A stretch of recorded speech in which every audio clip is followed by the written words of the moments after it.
Hi friends, Denise from Salvaged Inspirations, and thanks for joining me today. Today I have a fun trash to treasure for you. I picked up this mirror from the trash. You know what? It's been so many years, I don't even remember where, but I've taken this trash bound mirror with some trash bound spindles and I've turned it into something fabulous. I cannot wait to share. So just let me get set up and I'll be right back. Let's start. Here's the fun part.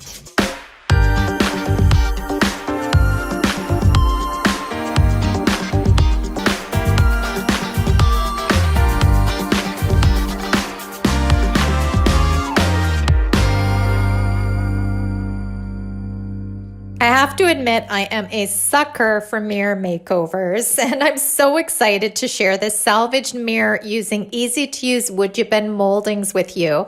I see so many gorgeous mirrors that I would love to buy, but they can be expensive, and you can easily spend hundreds of dollars. I found that I can often make a dupe or a replica for a fraction of the cost, and I've included some examples over on the essay blog, and I'll also show you the perfect example with this mirror makeover today. Here's the mirror that I started with. It's been in my inventory for a good few years, so long that I can't even remember where I picked it up, but I do know that it was curbside. This mirror was really stuck onto its backing, so rather than take the chance of breaking the mirror while trying to remove it from this backing, I decided to work with what was attached. So to clean it up, I took a painter's scraper, and it's a 6-in-1 tool. These things are fabulous. If you don't have one in your inventory, it's definitely worthwhile picking one up for a couple of dollars because they serve a great purpose for so many things. And I used a craft knife and along with the painter's scraper, and I removed all the old stuck-on glue.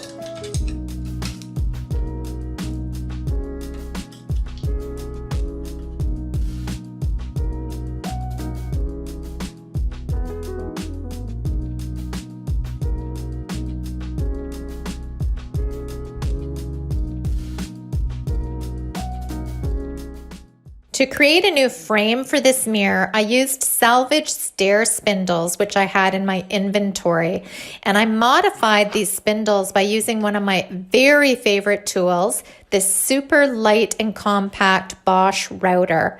Now, I've tried other routers in the past, and I've found them very bulky and heavy and cumbersome for me to use, and I do have very small hands, so that could be part of the problem.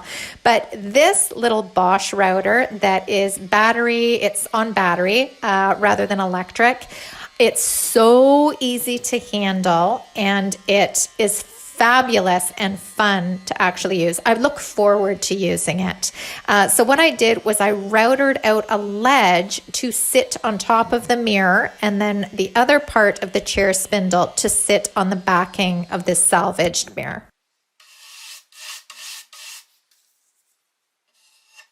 To cut the mitered corners from the chair spindles took me a long time.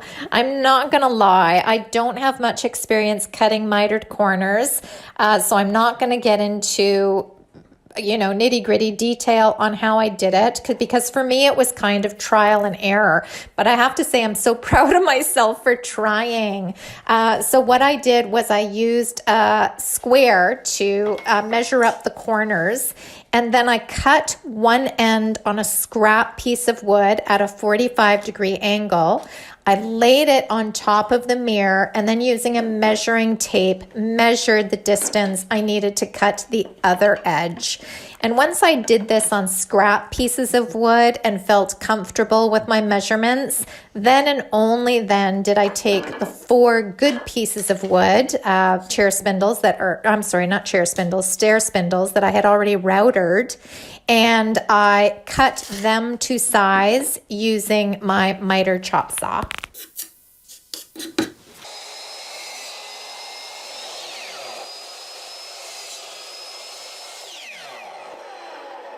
If any of you have any tips for me on how to make this process easier, I would love to hear. So please leave a comment down below if there's any, tips and tricks you can send my way on how to easily cut mitered corners, because I'm guessing this was a 20-minute job and it took me over 2 hours. To attach the frame to the mirror, I used no more nails, and then I attached clamps and a few pin nails on the corners just to make sure everything's set up properly. Now, no more nails is a phenomenal glue because once it bonds, it is not budging. It's seriously as if it's been nailed onto something. Just a funny story. My brother-in-law's boss asked him to remove some shelving from inside the office, and he accidentally ripped off an entire 4x4 hunk of drywall along with the shelf that had been glued with no more nails. So if you decide to use this glue, be sure to only use it on projects that you won't need to take apart in the future.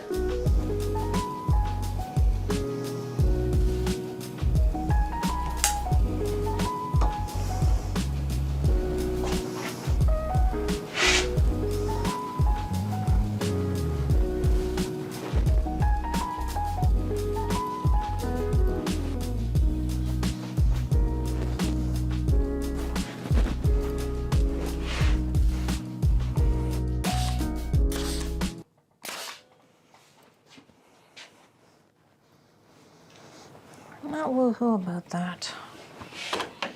Now for the fun part, choosing my Woodubend moldings to dress up this frame. I went through my stash of Woodubend and there were so many great detailed wood moldings to choose from, but I actually decided to keep it simple. So I picked these 3 moldings. It's WUB 2091 pediment, which comes in a pack of 2, and the WB 6006 scrolls, which also come in a pack of 2. If you're interested in trying Woodubend, I will leave a link down below in the description show more box. That will bring you right to their website, and you can browse and see all the beautiful and amazing moldings that they have. To attach Woodubend, it's super easy. I use my heat gun, and the heat gun makes these moldings pliable. And then I use wood glue on the back and I just glue it. I just glue it onto the frame that I had attached. Woodubend is also easily cuttable. You can cut it to any size or shape once it's heated up. It cuts really easy with a craft knife. You can sand it, you can stain it, or you can paint it. And I have a full tutorial on how to apply Woodubend, which I'll include in the cards above and also in the description box down below.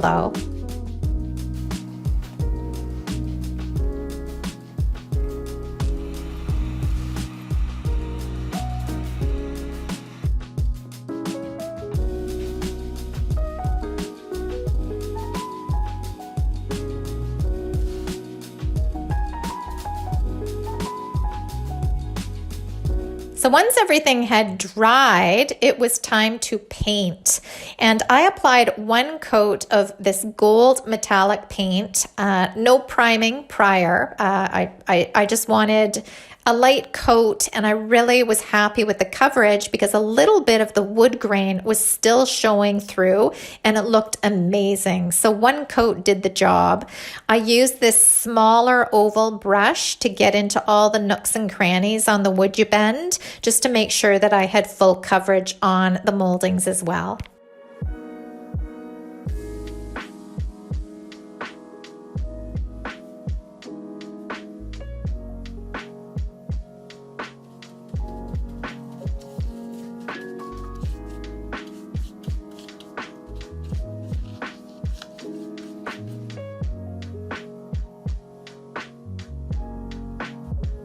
To give this mirror an antiqued look and to darken it up a little bit, I applied some brown wax using a chip brush and then wiped off the excess. So I just took a little bit of the brown wax and I put it on the piece of paper. I dipped my chip brush in and wiped off the excess, and then I added it onto the moldings and onto the frame and wiped back the excess. This brown wax now comes in 4-ounce sizes, and it's really inexpensive. Like, I think you can pick it up for, I don't know, maybe $5, $6. So if you were ever on the fence about trying it, they do come in small sizes, really inexpensive. And again, I'll leave the link down below. It's really perfect for small projects.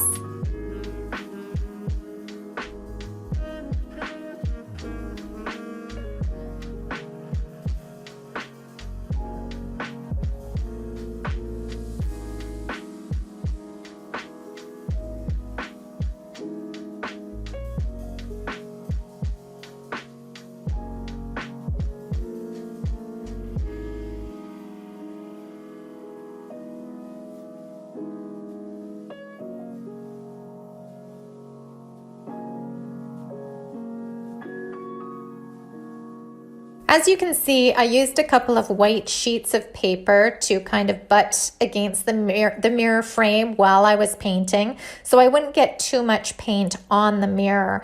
However, that said, I'm not worried if a little bit of paint gets on the mirror because I have one of these scrapers, and it's a fabulous tool. When you're painting, you just wait until the paint dries if you get any on the mirror, and it scrapes right off, as you can see here. So long as you hold the scraper at a certain angle, make sure that you don't scrape the glass while you're scraping off the paint. It works beautifully. So I'll be using this mirror for staging and styling my furniture, and I wanted the option to lean it up against a wall, like say put it on a dresser and lean it up against the wall, or hang it above a dresser or whatever it is I've painted and actually hang it on the wall.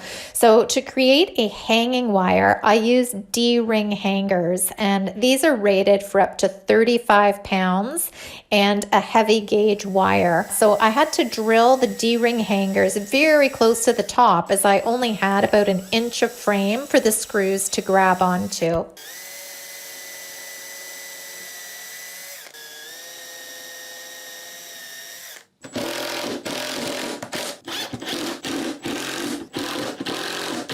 Once the D-rings were drilled in, again, I use this heavy gauge wire to wrap around the D-rings, and I close them up using pliers.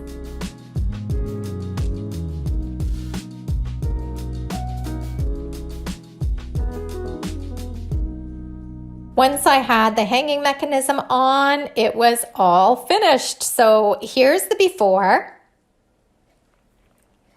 And here's the after. I love the way the brown wax antiqued the metallic gold paint, and even close up, it looks really authentic. I'm going to get a ton of use using this mirror for staging and styling my furniture. I really love the way it turned out. So I hope you enjoyed this mirror makeover. I absolutely love the way it turned out, and it's going to be fabulous for staging and styling my furniture. If so, please leave a comment down below. I love hearing from you. Also, feel free to hit the subscribe button and the bell so you get notified every time I upload a new video. You can also find me on all my socials and over at salvagedinspirations.com, where I have over 500 furniture painting tutorials teaching you how to make your furniture beautiful. Until next time, have a fabulous day. Oh, and I do post every Wednesday a quick tip as well. So be sure to check back. If you hit the notification, you'll also get the quick tips every Wednesday, and they are fabulous. So until next time, I hope you have a fabulous day and a fabulous week, and I'll talk to you soon. Bye, guys.